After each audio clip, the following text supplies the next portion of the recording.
We've been wanting to come out here as far back as I can remember. This is kind of like a perfect example of what was traded on the Silk Road. Going over deserts and mountains, then imagine at the end you could still be plundered by barbarians. I have to keep reminding myself that this is China. This has been a hell of an adventure. I'm Jeff Hutchins, and I'm a photographer. I'm Peter Hutchins, and I'm a filmmaker. We grew up in China, and now we're going back. To capture China in its moment of change.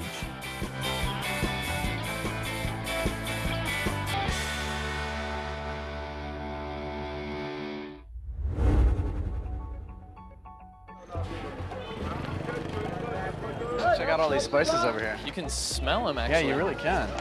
Yeah. Hey, how's it going? 这个都是什么？调料和这个 So spices and Yeah, tea? spices and tea. Can we smell it? Can I try this one?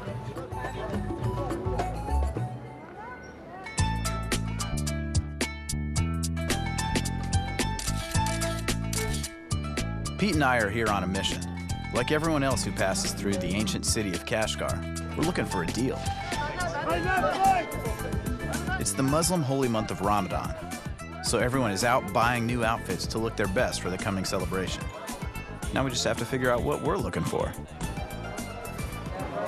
In Xinjiang, hats are more than just a fashion statement.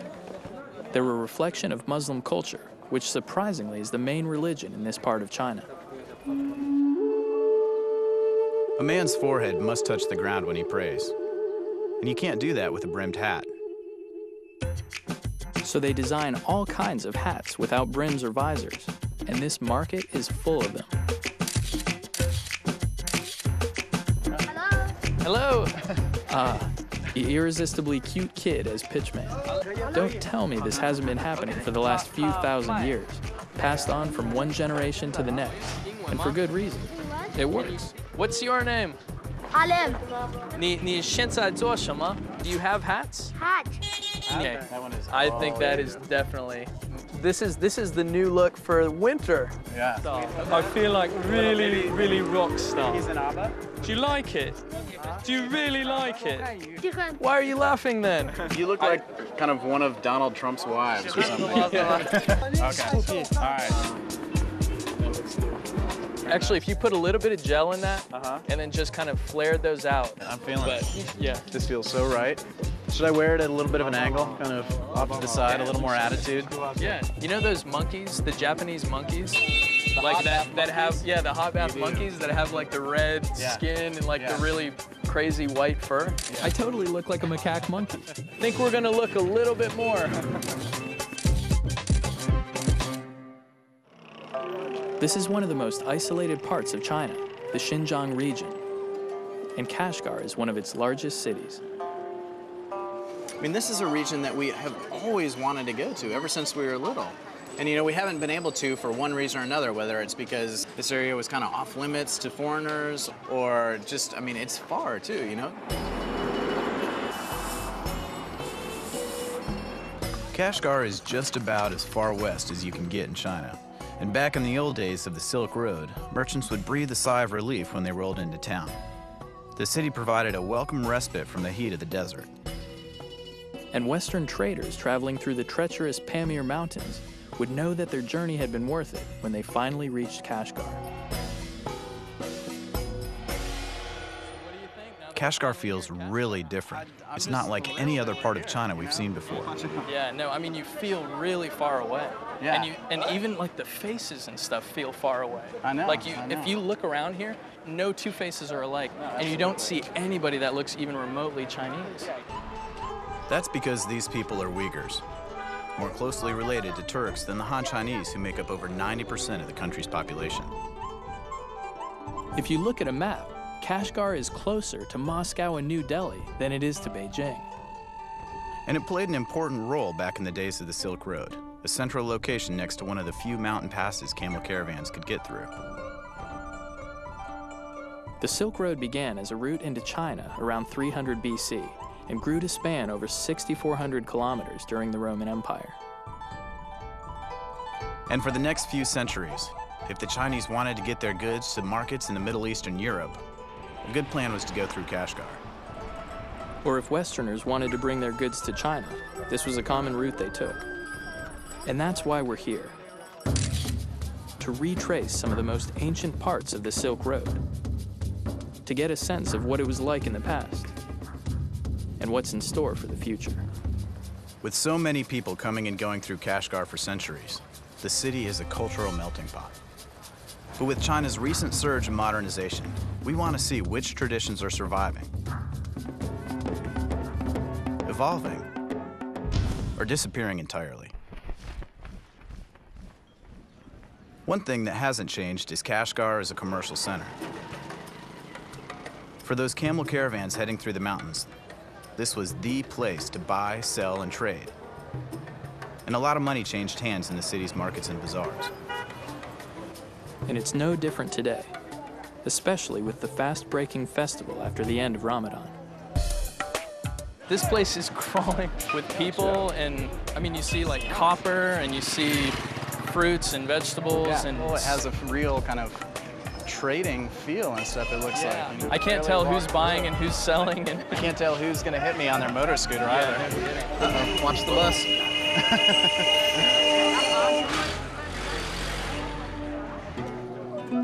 The Xinjiang region is kind of like a Chinese version of the Wild West. It was a rough and tumble frontier kind of place, where the men carried swords and knives and knew how to use them. As our search for the perfect hat continues, we finally find a couple that might work. I think we've found our hats. Now to close the deal. 你会说中文? Can you speak Chinese or English? Well, that didn't go as planned. Pete and I speak some Mandarin Chinese that we learned as kids living in China, but neither of us speak the local language Uyghur, so we're stuck. But not for long.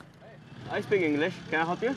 We meet Ali, a local guide who offers us some much-needed help with the Uyghur language. My name's Ali. Ali, I'm Yeah. Jeff. Yeah, nice to meet you, Jeff. Can you help us find a hat? We've tried on a few, but we haven't pleasure. found... Here's the one, very traditional, you know? Okay. Yeah, please try. Cool. Okay. Ali is the kind of man who'd have earned a good living in the earliest days of the Silk Road. A man who spoke other languages and acted as a fixer for people passing through. Let's call it pearl hat. Back then, it was traders and merchants. Today, a couple of American photographers looking for hats. I think it's good size. What do you think? I think you look good. You look like a Uyghur man. Yeah. So what else is there to see in Kashgar? For example, like hats, you mean? It turns out Ali learned his English watching films. But like many of the people that have lived here for generations, he's Uyghur, and he knows the culture and heritage of Kashgar inside and out. Is there any chance that you could take us around and kind of translate? My pleasure, my pleasure. Yeah. Okay. So we've got ourselves a guide for the next few days. According to Ali, Uyghur men have always been the kind of guys you don't want to mess with. And it's still true today. This is Yangsar town, which is the most famous and the best place for Uyghur handmade knives. How important are the knives to Uyghur culture? Are they? So you see, the Uyghur knives is like regarded the symbol of Uyghur man's manhood. Oh, so the So, bigger yeah. the bigger your knife, the Right, the more of a yes. man you are. Yeah. So if I you think that ask, transcends a few cultures. okay, thank you. So for example, if you want to use a knife and ask a knife from a Uyghur man, if he says, "Oh, I'm sorry, I don't have knife," which is very bad reputation for that person, you know? Yeah. So if we want to be considered a man here, we need to get ourselves a knife. Is that right? Right, no problem. Okay. Yeah. All right. And where better to get a knife than a knife factory? Ali tells us this one has been in the same family for generations.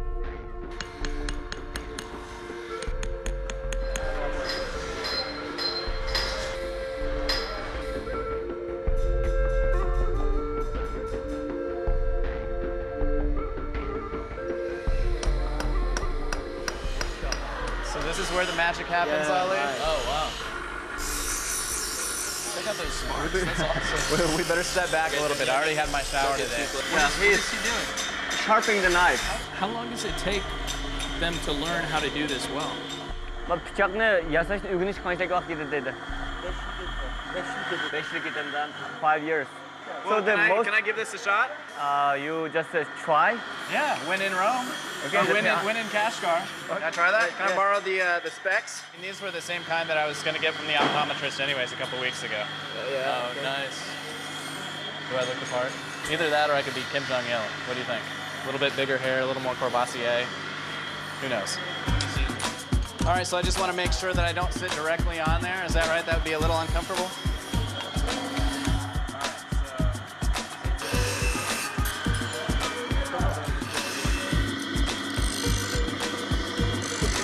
Jeff, you'll always have a job here in Yengasar. I guess so.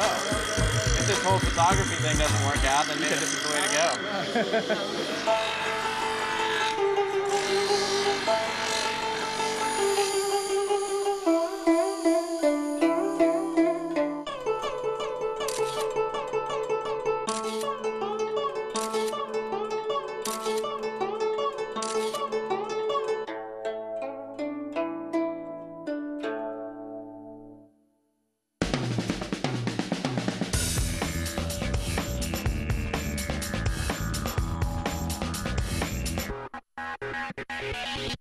Ali is taking us to see a sporting event that dates back thousands of years and is a popular pastime for Uyghur men.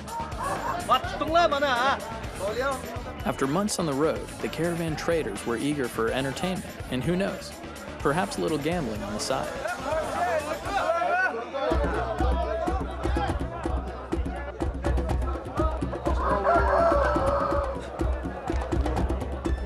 Do all Uyghur men take part in this?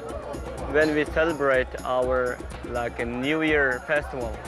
So there's no problem with religion or? Actually, it is Islamic religion. It is forbidden. Yeah, it is forbidden. Yes, you know that let the animals, any animal, let the animals fight each other. It's very tough to watch.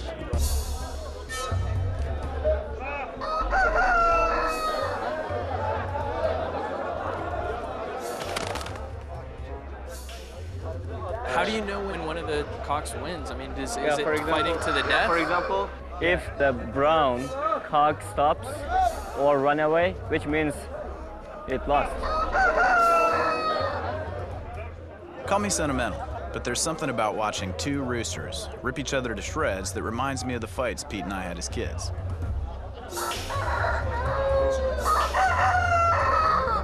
Full of screeching and fury, but basically kind of pointless. And like the brown bird in this fight, I was the one that ended up bloated for no good reason. I think I may have seen enough. You guys want to head out? Yeah. Having shown us the rougher side of Uyghur life, Ali wants us to check out a more civilized part of his culture. And we're happy to move on. With traders always passing through the city, the people of Kashgar would have been among the first to hear about new inventions or innovations in something as universal as music. For Uyghur people, we love music. Man, Ali, you weren't kidding there. It's all kind of traditional music instruments. So like guitars, what else? Right, A whole lot different from any other ones. So everything. Can I try this one? Yeah, why not, please. Okay. Be careful.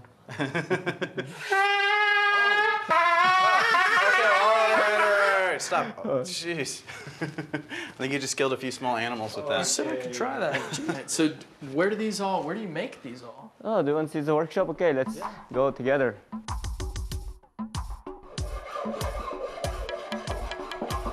Here's the workshop. So all of the instruments that we saw on display out there, they make them back here? Yes, all made here, like by hand. This skill has been handed down to Uyghur craftsmen for generations. And throughout history, the ability to coax sounds out of inanimate objects has always led to this, the impromptu jam session. What do you think?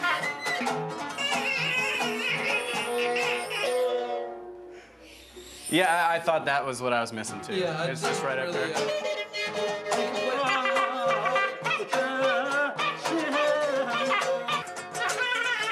I don't think we should quit our day jobs, but thank you, sir. Thank you.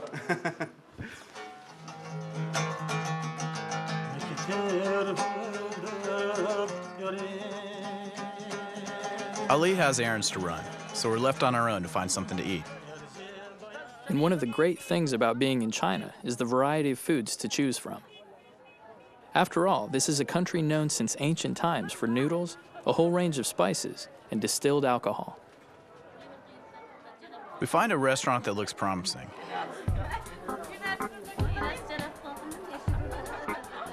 Inside, everyone is eating kebabs. It must be the house specialty. Okay, check out the menu. A quick look over the menu, and we realize we're in over our heads. We have a whole lot of Chinese characters and Uyghur. Really? Yeah. No English. No pictures even. Should we just order up the house specialty? Yeah, I guess. I mean, if they have something. 你有什么? I ask her what the house specialty is. She points. I don't even know. Yeah, okay. 可以,可以. 好吃吗? 好的. Okay. Well, let's she do says it. it's good, huh? All right. All right, here's hoping. Yeah, exactly. Since they're Muslims, the Uyghur don't eat pork. So we're pretty sure we've ordered something made out of lamb. Or maybe goat. All the stuff that's been coming by looks so good. Lamb skewers and something else. I mean, it looks great. All right, here she comes. Oh, yes. Looking good. Finally, our food arrives. The house specialty is, wow, goat's head? Oh my goodness.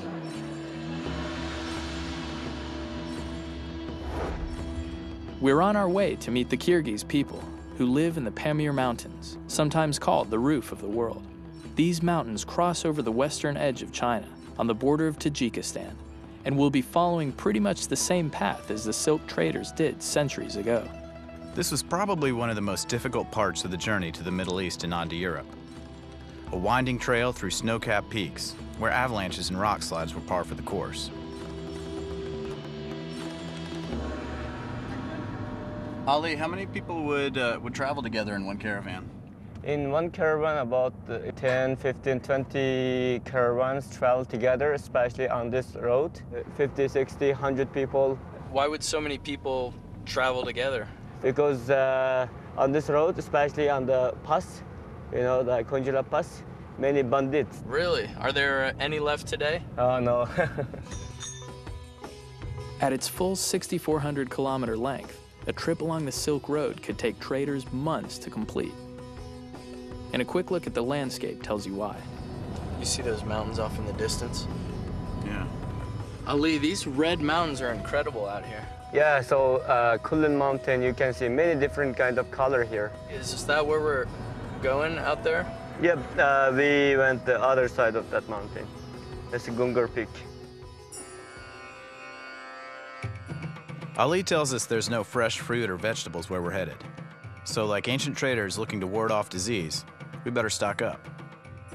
This is Opal, so it is a good place to get some fruits. Okay, let's go out to get some fruits. Oh, they have all kinds of fruits.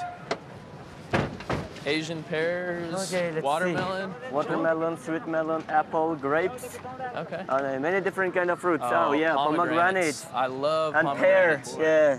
Man, this stuff looks good. Like, pretty much everything seems to be in season here, doesn't it? Yeah. Okay, so you like pomegranate, you said, right? Yeah, I love Okay, pomegranates. yeah. And So what's what should the we get? one behind it? Yeah, it is sweet melon from Kashgar. Very Okay, famous. Let's do it. Well, let's grab a couple Yeah. of pomegranates and a melon and then hit the road again. Okay. Hey, Pete, think fast. I'm not a rugby player. Yeah, I'm going yeah. long, I'm going long. Over the shoulder.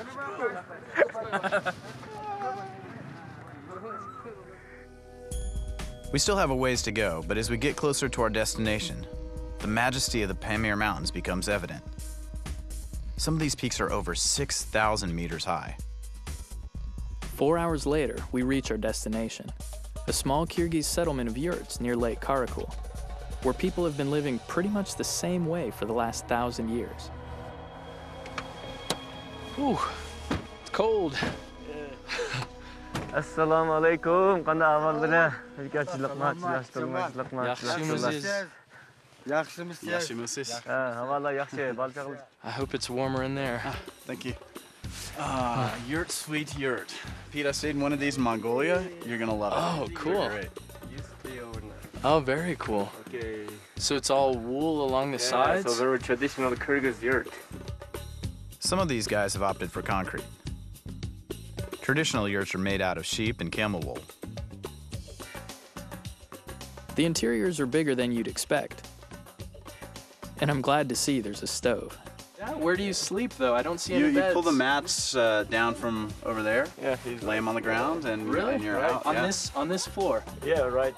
Seems a little hard. Yes, it is, but good experience. Okay, I'm gonna need a lot of mats. Okay.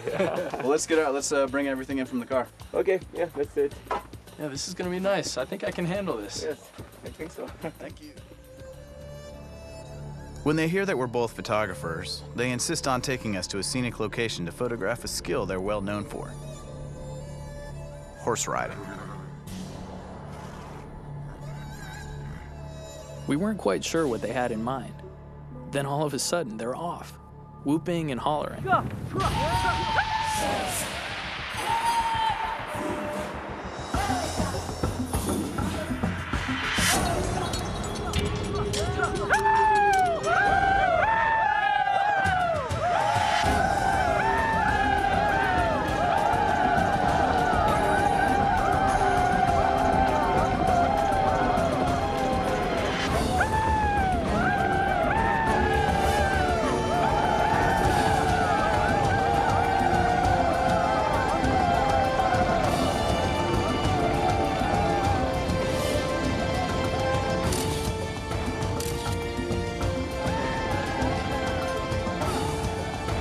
For just a moment, I had the sense of what it must have been like back in the old days, when a bunch of knife-carrying horsemen bore down on your caravan, and you had no choice but to fight, or abandon all those silks and spices you've been hauling around for months. Then, as suddenly as it started, it was over. There were a few final whoops, and then everyone got off their horses and went home to bed. Which sounded like a pretty good idea to us, since we'd be warned we'd be waking up at dawn.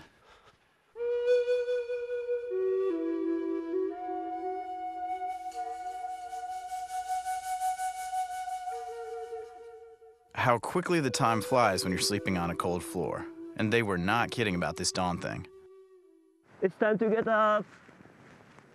Yeah, please. Peter and Jeff. Yeah, time to get up, guys. Yeah, otherwise you are missing the beautiful scenery of the Mustagata and the sunrise. The light is amazing, so we grab our cameras and head for the hills. And there are plenty of hills around Lake Karakul.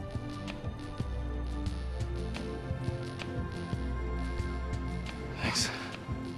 Man, Oh, wow. let's go up this way. Looks like it's already up. You see it reflecting off the water there? Man, this is such a lunar landscape, isn't it? Yeah, so good.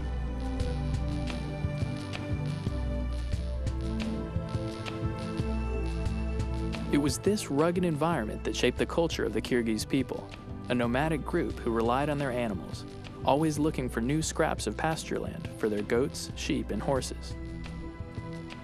If you were a Kyrgyz, you dealt with animals all the time, raising them, feeding them, and riding them. And just like a cowboy, these animal herders had to be expert horsemen.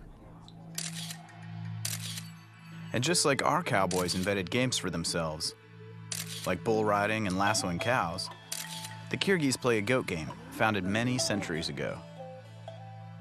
All right, guys, would you like to join? Yeah, let's, can we hop on a horse? Yes, no problem, please. They will help you, okay. Neither of us are expert riders, though one of us might be just a little bit better in the saddle than the other. Or maybe they sensed Jeff's fear because we suddenly realized that we won't be riding alone. So this is basically polo with a headless goat? Okay, 2 teams, 1 headless goat, and a goal marker. First team to get the goat to the goal wins. Got it. Yeah. Let's do this. Yeah, brother against Okay. brother. All right. Toast. I don't think so. You guys are gonna get worked. No, I just learned how to say we're gonna win in Kyrgyz. What's that? Utok! And we're off.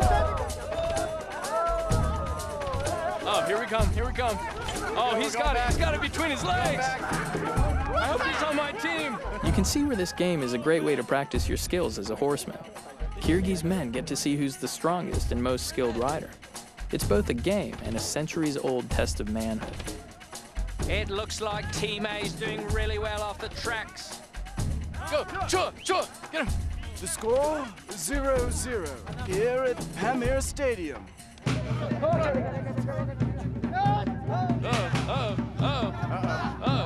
Here we go. Let's block for him, Yeah. Every once in a while, something seems to be happening, but I have no idea what, or if it's good for my team. Partly that's because I have no idea who's on my team. Or even where the goal is.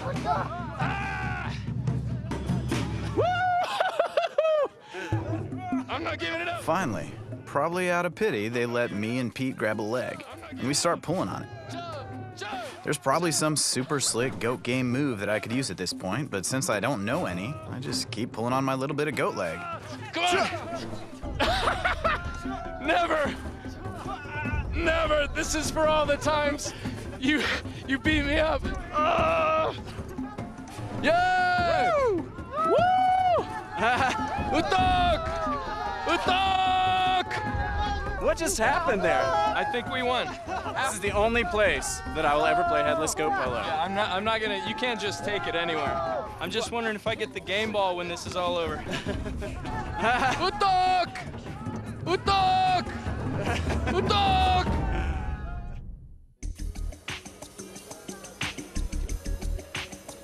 We're back in Kashgar to see how a largely Muslim city celebrates the end of Ramadan, the Islamic holy month of sacrifice and fasting. The Muslim religion came to this region centuries ago along the Silk Road. So this is Etga Mosque, the biggest mosque in China. So on the festival time, now it's Ramadan. End of the Ramadan, we have a big celebration. And 50,000 people. 50,000 people 50,000 here in this square? Yeah, right. Wow. I'll have to see that to believe it. Right. Wow. Yeah. It's amazing. End of Ramadan. During Ramadan, Muslims are required to fast during the day. At dusk, vendors start preparing food for the hungry worshipers. Everyone is ready to eat. Oh, wait, here we come. Okay. So what are these? These look, So this is like stuffed bun. We call it samsa. samsa? Yeah, it is Kind of like a baked in the samosa special sort of oven. Can we try it? Yes. And is it hot? It is hot, yes. And it is mixed inside. Beef, Way too hot. onion, and the fat mixture. Smells good. Yeah. Yes. Tastes Smells good. like a shepherd's pie Oh, sort really? of thing. Wow. That's You really like good. it? Yeah. We decide to call it a night. Tomorrow is the end of Ramadan, and from what Ali tells us, it starts really early. Before the sun is even up, the crowds begin to gather. By mid-afternoon, the square is packed. We never knew China had such an active Muslim population. Officially, the Chinese regime discourages the practice of religion, any religion. But after a number of attempts to wean the Uyghur away from Islam, Xinjiang Muslims continue to find ways to practice their faith.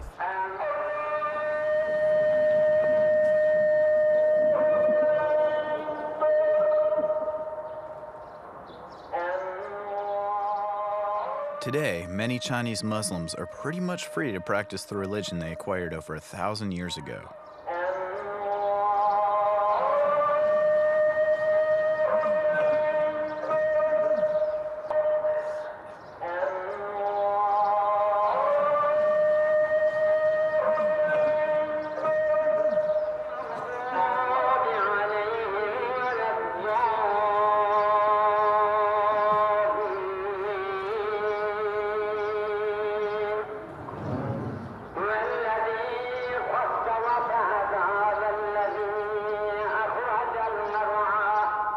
And when the prayers are finished and Ramadan's officially over, it's time to have some fun.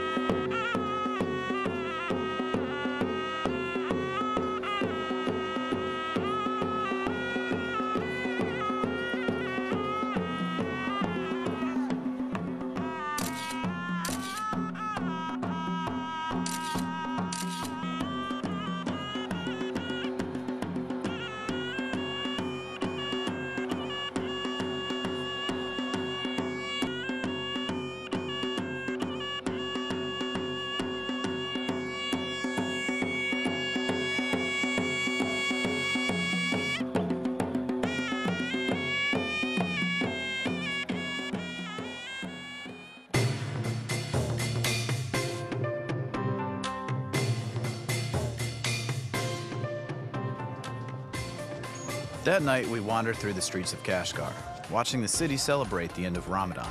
You can see everyone's out here. We'll be leaving for our next stop along the Silk Road in the morning. So this is our last chance to see the city at night.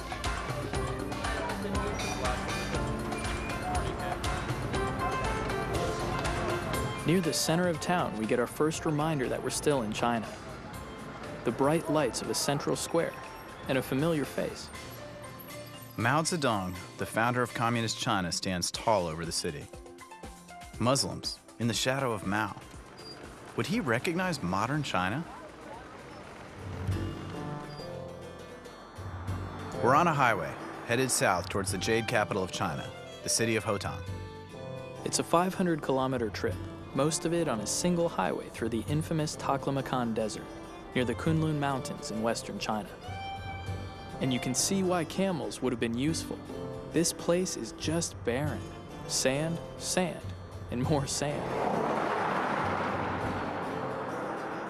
Man, there's nothing out here.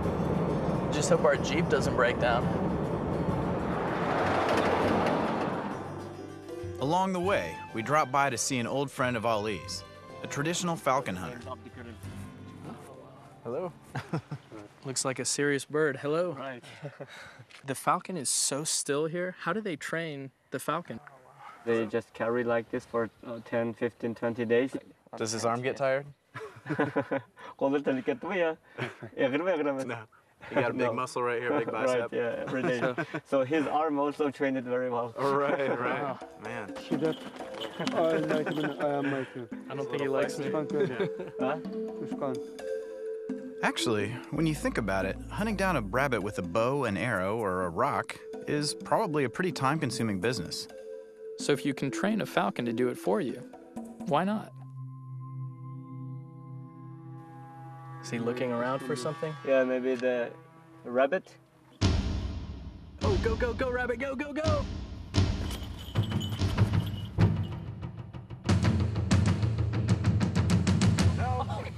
Oh. Yikes.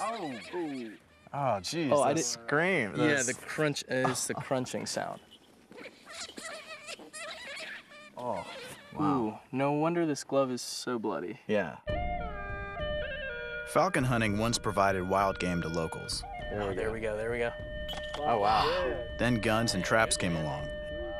And today there are only a handful of falcon hunters left in these parts. Keeping the practice alive, but just barely. But one part of Xinjiang's culture that's still very much alive is jade hunting, which the Chinese have been doing since the beginning of their history. And you can still make money at it. So we decided to do a little jade prospecting ourselves, in a riverbed outside the city of Hotan. We've been told that jade is harder than other stones, and rather than the green color that some might expect, it should be white, like sheep's fat. And supposedly it's just lying around here, hanging out with all the other river pebbles. That was not bad. Let's see.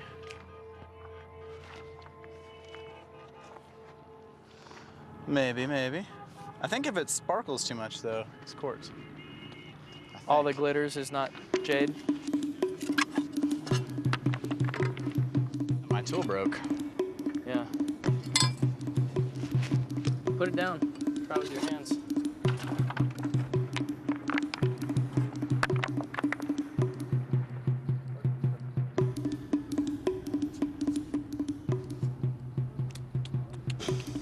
We take a couple of nice-looking stones to someone a little more experienced than we are. And it turns out, they're stones. It's a whole lot of nothing. He shows us what a real piece of jade looks like.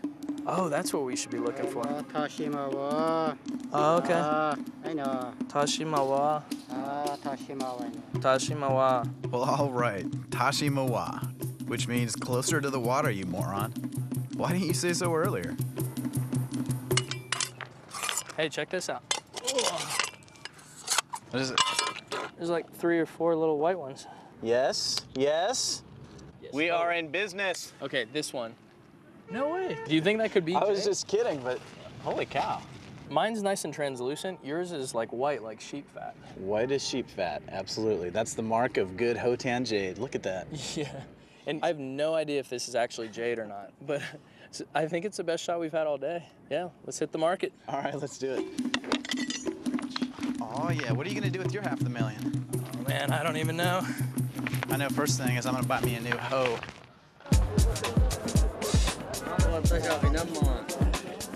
To our surprise, the jade market is hopping, with lots of people buying and selling stones.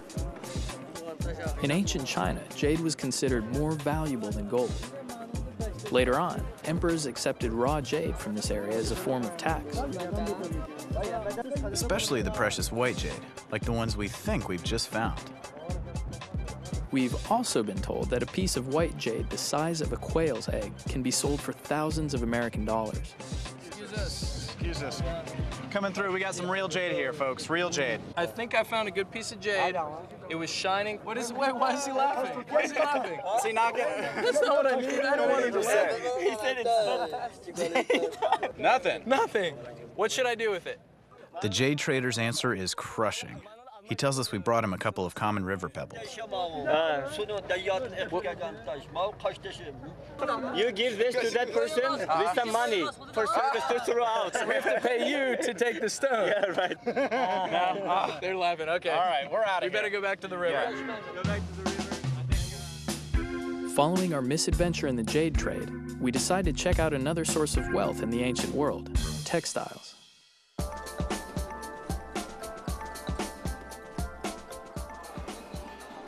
This rug-making shop employs about 100 women who make about 40 rugs a day out of wool and silk. All the fibers are dyed using natural pigments, like onion skins for yellow, blackberries for purple, marigolds for brown. They're using the same techniques that have been handed down for generations, which means that if a woman who made rugs centuries ago suddenly materialized here, she'd be able to sit down and go right to work.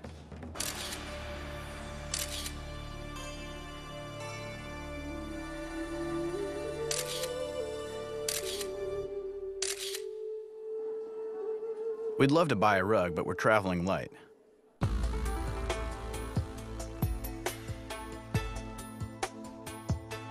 But no trip down the Silk Road would be complete without silk.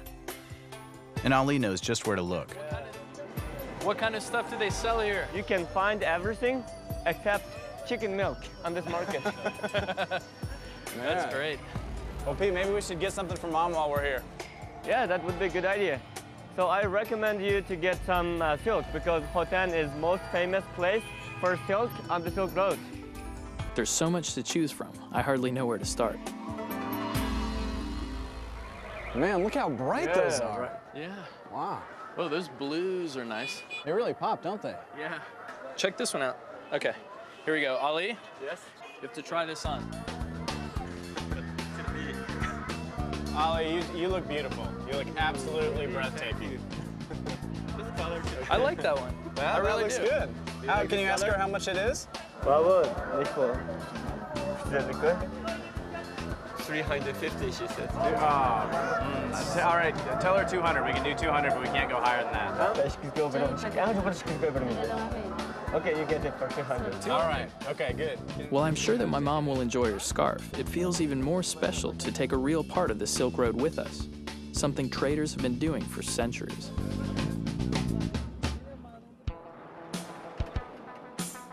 We've said goodbye to Ali, and we're headed for the final leg of our journey along the Silk Road through the Taklamakan Desert, which is looking more and more inhospitable by the minute. Imagine trying to cross this like 500 years ago on the Silk Road. Jeez, that sounds like a nightmare. I think if we really want to know what the Silk Road's all about, we got to ditch the 4x4 and hop onto a couple camels.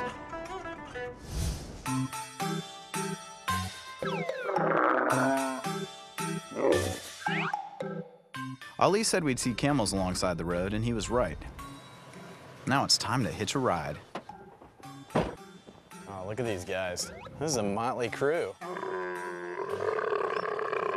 Once again, the fact that we don't speak Uyghur poses a problem. But eventually, we get him to come down from his price of 300 yuan. Final offer, 150. 150. It's okay? It's okay? Yes. We're loaded up and ready to go. Neither of us has spent that much time around camels, but we're well aware of their reputation for being a bit cantankerous. I love this guy's fro. Can I touch him? Is he gonna react? Whoa. Very testy. Jeff, my guy has a bit of foam coming out of the mouth. Is that a problem? Okay. Being on top of a camel when he's getting to his feet is a little like riding a roller coaster. Whoa! No way! Your guy's quite the chewer, Jeff. I know. And his hump's a little loose. Look at this. Hair, beautiful hair. The camel's gait is slow and steady with little roll. It's certainly not the most comfortable way to travel. Look at this. Look at those shadows. Yeah. Pete, you know the name? Taklamakan Desert means desert that you go in and never come out of, right? Maybe that's why they have the local legend. The one about the beautiful woman in the desert who lures sleeping men away to their doom. Hey, that sounds like a pretty good way to go, though. So, we're going in. Who knows if we'll come out? It's hard to imagine spice merchants spending months slogging over the Taklamakan Desert. I get the feeling that time meant a different thing in the 9th century than it does today. I just couldn't imagine being out here for days at a time. No joke. There's nothing out here but dunes. Yep. Dunes and a camel train. Let's see. I just love how the shadows, you know, fall on these dunes as the afternoon gets later. Everything looks like it has such a creamy texture, you know? Yeah.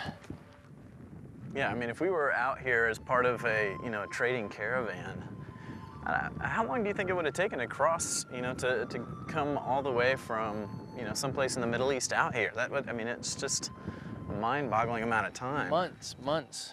And you're going over deserts and mountains and all kinds of passes. And then imagine at the end, you could still be plundered by barbarians. I know. That's crazy. Yeah, there is absolutely nothing out here. I have to say I'm kind of glad we're doing this today and not 500 years ago. And then, out in the middle of nowhere, we hear a familiar sound. Is that one of the guy's cell phones? Yeah. It's a strange blend of the very old and the very new, and reminds us how much the world has changed since the first caravans passed through these dunes.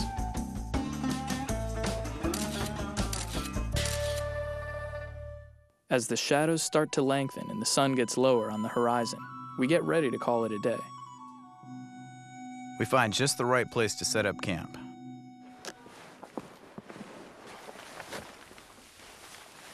As I build a fire, I can't help feeling like the old travelers of the Silk Road must have felt.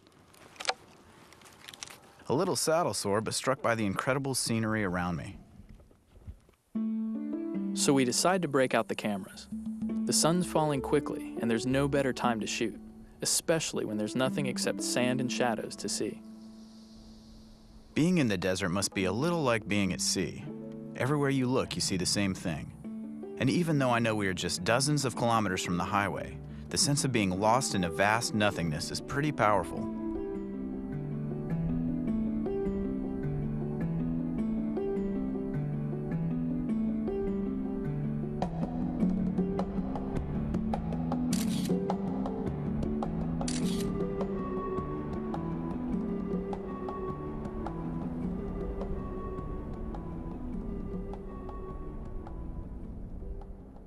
It's our last night in this part of China, so it seems fitting we should spend it under the stars, in front of a campfire.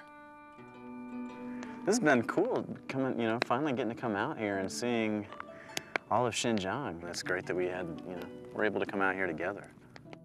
We've been wanting to come out here as far back as I can remember. Yeah. I mean, I just remember from being so little and living in China and wondering what this part of China was like. Yeah. Not being able to come out here.